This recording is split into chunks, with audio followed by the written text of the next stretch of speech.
Faith and Science Podcast. My name is Bublitz, and welcome back to the fourth Sunday after Pentecost for the week of July 3rd, 2022, and I'm excited to have you here. I'm excited to dig into this week's podcast, and I'm excited because this is the time of year, at least in the area that I am, that we are celebrating a lot of countries' Independence Day. We had Canada Day this last week. We have Independence Day here in the United States the day after this, so there is a lot of patriotism that can be centered around this Sunday, and it can make it a little bit difficult to kind of wrestle with when you're dealing with these texts, as we'll get into.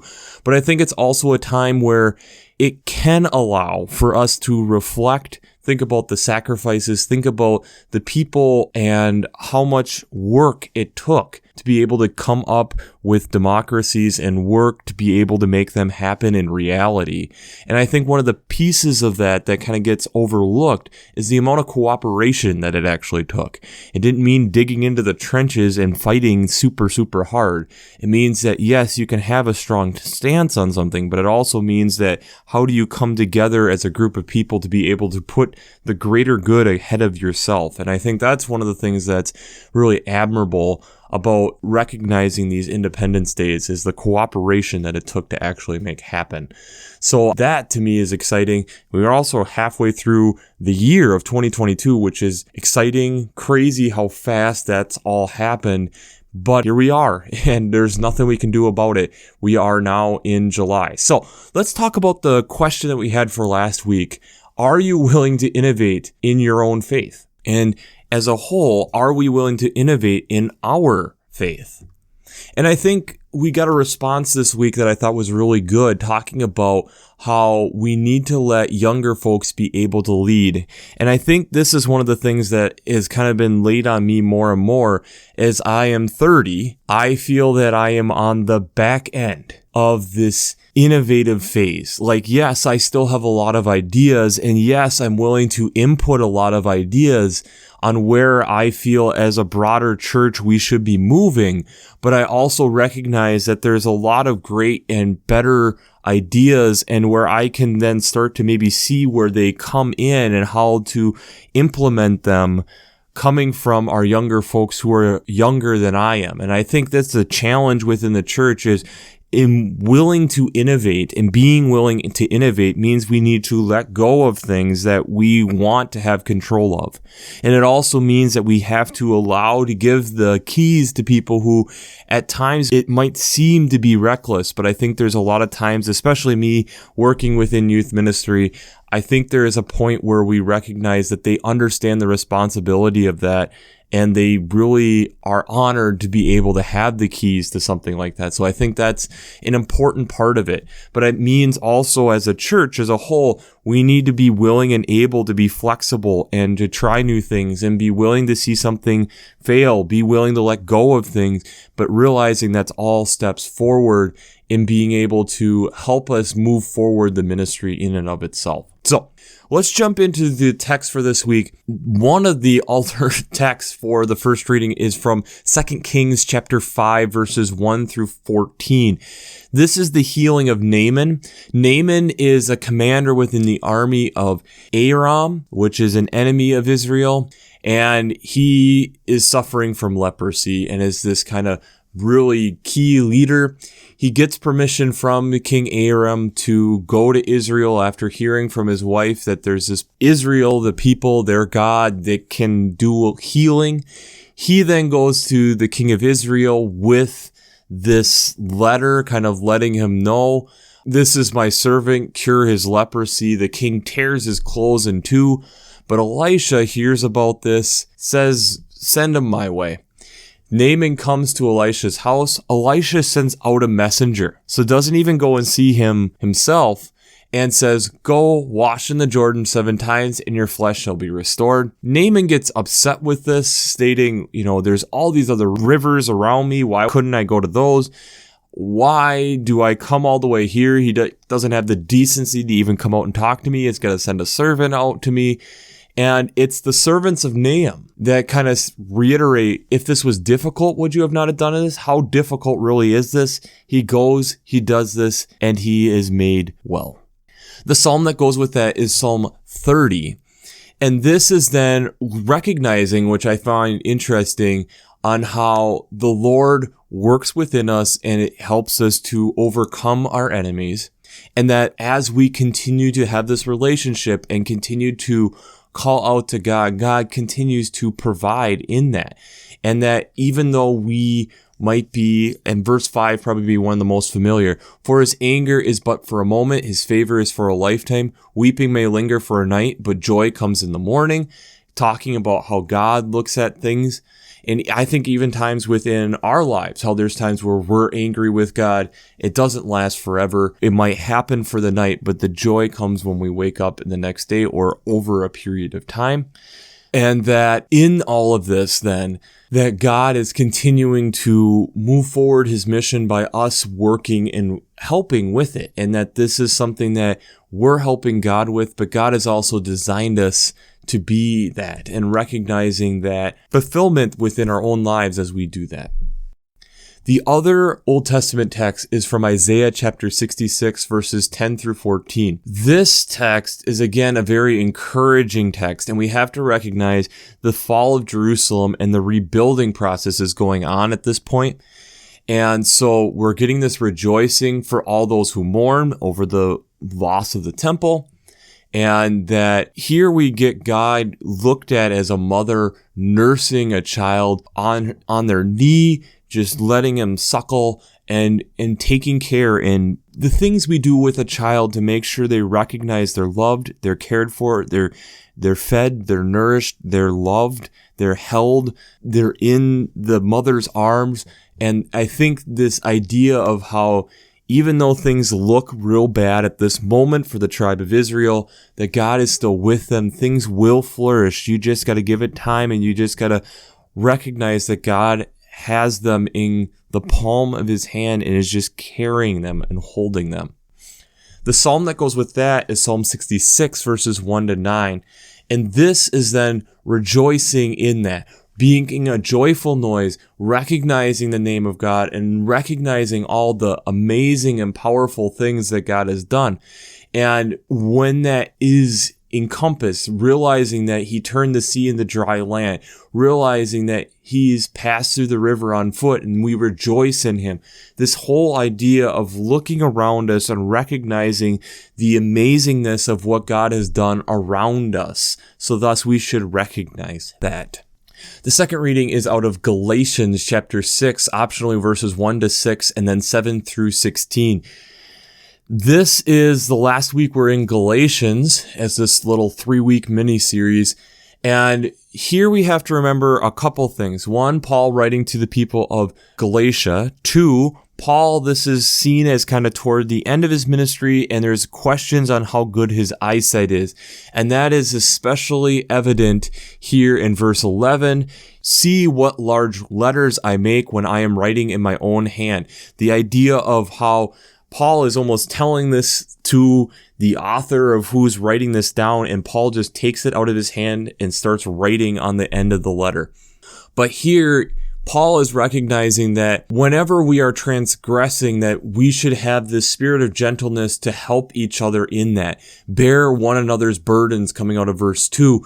This idea that we are working together in this and that we are a body together. That this is not something that we all carry on our own. That yes, we all carry our own loads, but we are also taught to share in that and carry together, and realizing that in that, then God is working and helping in that. And so this idea of how we can get caught up on the law, caught up on things that we are humanly constructing, can make it actually difficult to lay out the mission instead of actually working together to be able to carry the burden together to bring us to where God is calling us to be. Realizing that in verse 15, for neither circumcision nor uncircumcision is everything, but a new creation is everything. This idea of whether you are following this law or this law isn't the biggest thing. It's that we're working together in being that new creation is what really is important.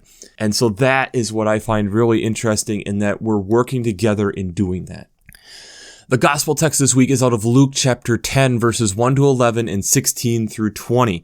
The section that they omitted is the woes, but we'll get into that here in a second. But This is where Jesus has appointed 70 people to go out in pairs into the towns and go and do the work in which he's calling them to do. And that, the famous line, the harvest is plentiful, but the laborers are few. Therefore, ask the Lord for the harvest to send out laborers into the harvest. And this is where we then get the idea of, okay, you're going to be going out as a lamb into the midst of wolves. And actually in the Greek, it is like a singular lamb in the midst of like a pack of wolves. But do not carry a purse or bag or sandals or anything. That this is a kind of, again, you're working together as a team, these two people, and that you are going in and you don't have anything. And then you're asking and trusting that God is going to provide. And that if the people do, you stay there, you relish that. And if they don't, you wipe the dust off your sandals and you keep moving. And what they find when they come back, they're surprised, but they're joyful as they were even able to have demons casted out and submitting to them. And then Jesus giving us these interesting lines of how he watched from the beginning of time, how Satan fell from heaven like a flash of lightning, and yet that there's this power that is given as long as we are working together with God, and I would argue as a group, and that this is something that we shouldn't be rejoicing, but realizing that the rejoicing is for in heaven and rejoicing in what God is doing. So, before we jump into how faith and science comes together this week, we have to do our shameless plugs for Working Preacher. If you haven't checked out Working Preacher, I'd highly recommend it. Between their sermon brainwaves podcasts, their commentaries, their discussions. Since I'm not an ordained minister, I use them on a weekly basis to be able to look at 3 to 4 different seminary professors working in their Working Preacher podcast, along with multiple years of commentaries. I find it really helpful to be able to look back and see how different biblical scholars are looking at this stuff. So, if you haven't checked out workingpreacher.org, I'd highly recommend that. The other thing that I would highly recommend is checking out the Revised Common Lectionary coming from Vanderbilt's Divinity Library. I find it really helpful. I like how they lay out the text each week, but as I've stated before, I really enjoy looking at the art. Why? It's really fun to be able to look at how different people throughout time, throughout space, throughout life have looked at these texts. And it's fun to be able to interpret these texts through the eyes of a different artist. So if you haven't checked out the Revised Common Lectionary coming from Vanderbilt's Divinity Library, I'd highly recommend that also.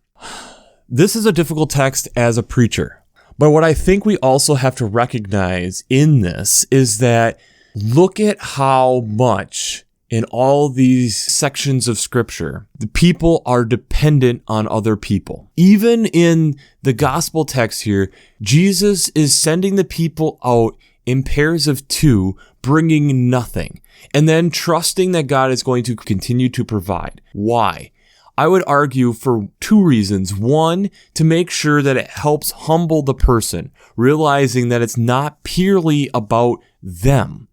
Because there's another person there that it's about we. It's about the group and what God is doing, making it easier for us to acknowledge that this isn't just our ability, but God's ability within us as a people, and that when we are working together, look at what we are able to accomplish, and that we are able to accomplish more being that we are working together. And in that, it's keeping us humble. If you look at the story of Naaman is a perfect example of how Naaman probably wouldn't have done what Elisha had told him to do if it was purely by himself. It's the encouragement of his servants saying, how hard is this? Why not give this a try? In that, then Naaman actually starts to recognize that, oh yeah, this isn't that difficult. I can at least try this, and something greater comes from it. We look at even the Galatians text on how Paul is writing that instead of pointing the finger at each other, how about you come together, realize that everyone is carrying a load, but we're working together in this, and look at how much more we would be able to accomplish as the body of Christ than if we were as an individual doing this on our own. Where we have then Israel being recognized that I am still with you. You will be able to become this great place. I'm holding you right now, but you will work together as you are all comforting each other just as I am comforting you. And you will be able to rebuild Jerusalem in a way where I am steering you to be. There will be times where we flourish, because of working with me and being humble enough to be able to share in the hurts and in the joys together instead of taking pure credit yourself. And when I was thinking about this last week, I ended up going to a wedding in southwestern United States to my sister-in-law and her now husband, Raphael. Hannah and Raphael, congratulations.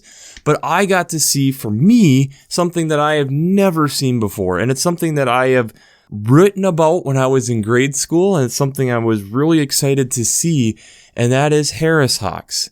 And the reason that Harris hawks are so fascinating is they are the only bird of prey that we have observed that hunts in packs. They hunt in groups. They're a bird of prey that hunts in groups. What typically happens is that you have the parents and you have, the young nest, the eggs that they had, and they have one or a small group of their first years, the ones who were last year's nestlings.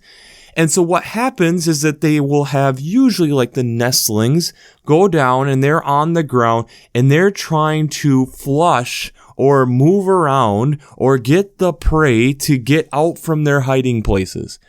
And being in the Southwest, they're up on cacti and there's a lot of little brushes and little bushes and different things, tumbleweeds, different things that are in the way. So if you can put something on the ground and maybe see something and kind of get it to move, and also bringing it down to eye level for the prey, it gets them scared so they move.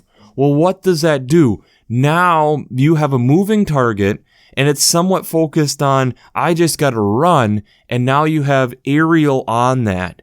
And now you have multiple birds, so usually at least two, to potentially come in with its talons. They have trained themselves on when they're coming down to attack, that they're not doing major wing beats, but little wing beats to kind of do small adjustments so that they don't even really feel a huge wind gust and snag their prey and be able to bring it back to the nest, but also sharing in this food together. Scientists have actually recognized this thing happening, and one of the hypotheses on why they do it is that they are noticing they are the most successful hunters of birds of prey across the board. They think they are 2 times more successful because they work in groups. And what does that actually mean? That means that yes, you can feed more people. Yes, that probably means you don't have to hunt as often, and that you have multiple people working together, and thus then they are successful more often than if they were by themselves.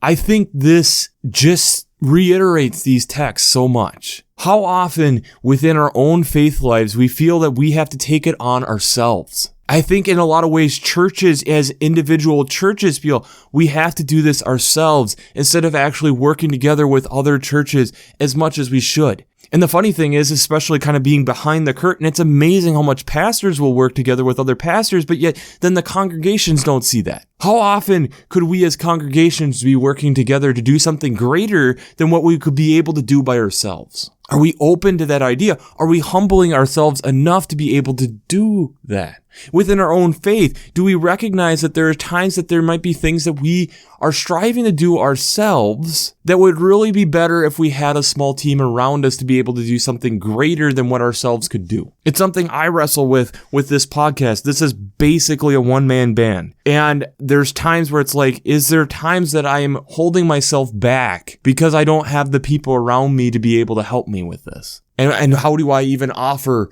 to do something like that? But I think in the same breath, within our own faith lives, within our own lives, how often do we do that ourselves? That we feel like this is the task that I have been burdened with, that God has told me that I need to do, and this is what God has created me to do. And yet, how often throughout Scripture we are told that I've provided a helper. Not only am I here, but I'm trying to provide helpers for you. And when you look into the text, the people of Galatia, for instance, are fighting over different laws and fighting over like the circumcised versus the uncircumcised. And here Paul is kind of calling them out and saying, it's not about that. It's about the body of Christ and being that new creation and about working together in doing that. The Harris Hawks have figured that out. They figured out it's way easier and more successful in a harsh landscape, being in the southwestern part of the United States and actually extending into South America, going through Central America, that it's much easier to work together as a small pack of birds, acting like a pack of wolves. It's hard for me to say pack. It feels like it should be a flock, but I've never heard of a flock of hawks before. But working as a group to hunt, to move things around, to scare things up, to have greater possibilities, being able to have something from the air, recognizing maybe where it's going to be going and getting out ahead of it. And that's the beauty of the diversity of the church. That's why we need all these different ages mixing together, because there are ideas and things that I'm going to scare up, or people, even that the younger age, as I was stating before, are going to ruffle feathers and say, we should try this. And it gets things moving. And it's then the key of the older members, the elder members of the congregation being able to fly over and say, this might work. There's things that are starting to work, or okay, if this is going to work, we have to make sure we don't steer it this way, because I've seen this before. That mixing of generations to be able to help us understand these things. The reason that you have the parents being the ones who are flying is because they have the most experience. They've seen the most things. You would think have the highest possibility of being able to kill the prey because they have the most experience. Are we doing that within the church? Are we doing that within our own faith life? Are we allowing enough people in to be able to help us with these different tasks? To be able to actually multiply what God is doing? It's amazing when you look at like the text here in Galatians, it's trying to bring people together, realizing the differences of what you're talking about really don't move the needle. You are a new creation within Christ. And ponder and work on what does that actually mean? And how does that live out? And how does that mean with your neighbor that maybe doesn't see things the exact same way that you do? How do we live that out? The Isaiah text of God being this comforter, but also in the same breath, helping everyone recognize everyone's going through pain right now. This sucks. This sucks. Jerusalem is destroyed and it hurts and it's sucking and I get it. But realize I'm here comforting you. Realize that I know what is coming and things will get better. And there will be a time where you will be able to rise up against these enemies that have destroyed this. But it's going to take working together to do that. Look at how Naaman has to work together, and what seems to be a simple task, he almost doesn't do. It's the encouragement of others that gets him to that place. But even to get to that place, it was the king getting a referral from one of his mistresses, saying that there's people over in Israel might really be able to do something. How many people got him to that point? The people working together to be able to get to this point. Are we honestly working together as a church within our own faith lives, within our own bodies, working together as the body of Christ to do things? Are we doing that? Are we recognizing how much greater this can be when we work together? So the question I have for you this week is, where do we need to work together instead of individually? And I think this is something that transcends even faith. I think it transcends into society, and especially with me being in the United States, I feel a lot of tension and division. These places where we're not working together instead of cooperation. And especially maybe I'm in this idea as I reflect on what it took to make this country, and the sacrifices and compromises it took working together to get to these places, and how much better we were and are because of that. Instead of being entrenched into certain ideas and saying it's my way or the highway, realizing that we need to be able to work together to do that. And I think within our own faith life and churches and society, we struggle with this. And I think it is intentional that here is Jesus sending them out in pairs of two. Wouldn't you be able to do more individually? Realizing that there needs to be support, realizing there's going to need to be people to help keep them humble and not be boastful. Realizing that in doing that, it helps be able to keep it humble enough to be able to recognize it's God working through them. Do we allow for that to happen? Do we allow ourselves the space to be able to recognize that? The beauty of what I see with the Harris Hawk is it recognizes that. There still might be times it goes and gets something on its own. But the thing is, when it's going and killing hares, they're bigger than themselves. And that's what's so amazing is they kill prey that's much bigger than themselves because they work as a team. And then everybody gets some. And then they share it so that they continue to teach and learn that this is a teamwork thing. This is not an individual thing. And look at how much greater they are able to be. There's links down below. It's amazing how they hunt. Brothers and sisters, I really hope that we are taking this to heart. These are things that we can't just be individuals on. We have to work together. That means we have to sit in difficult conversations and listen and work together on things, even when it's hard, and not just throw up our nose and walk out of the room because you don't see things the way that I do. Realize where is the common ground and let's work from there. Because we can look, and we've talked about this throughout this podcast for years, we can look around us and see how nature works together. It's us who have the problem with that. And I look at these texts and realize that I see God wanting us to work together and how we're so stubborn. It's our immaturity within ourselves, within our faith, that we have to say, no, I have to do this alone. And there's times where we have to do that, but knowing the difference. And even those moments where we go it alone, realizing that we need the support of others in those times. That this is not something truly alone. As we are in this fourth Sunday of Pentecost, I pray that we are recognizing this and recognizing how much greater of things we could do when we actually work together instead of paddling upstream and looking to each other and saying, it's hard, isn't it? Instead of maybe both getting into the same canoe. It makes it easier to paddle upstream.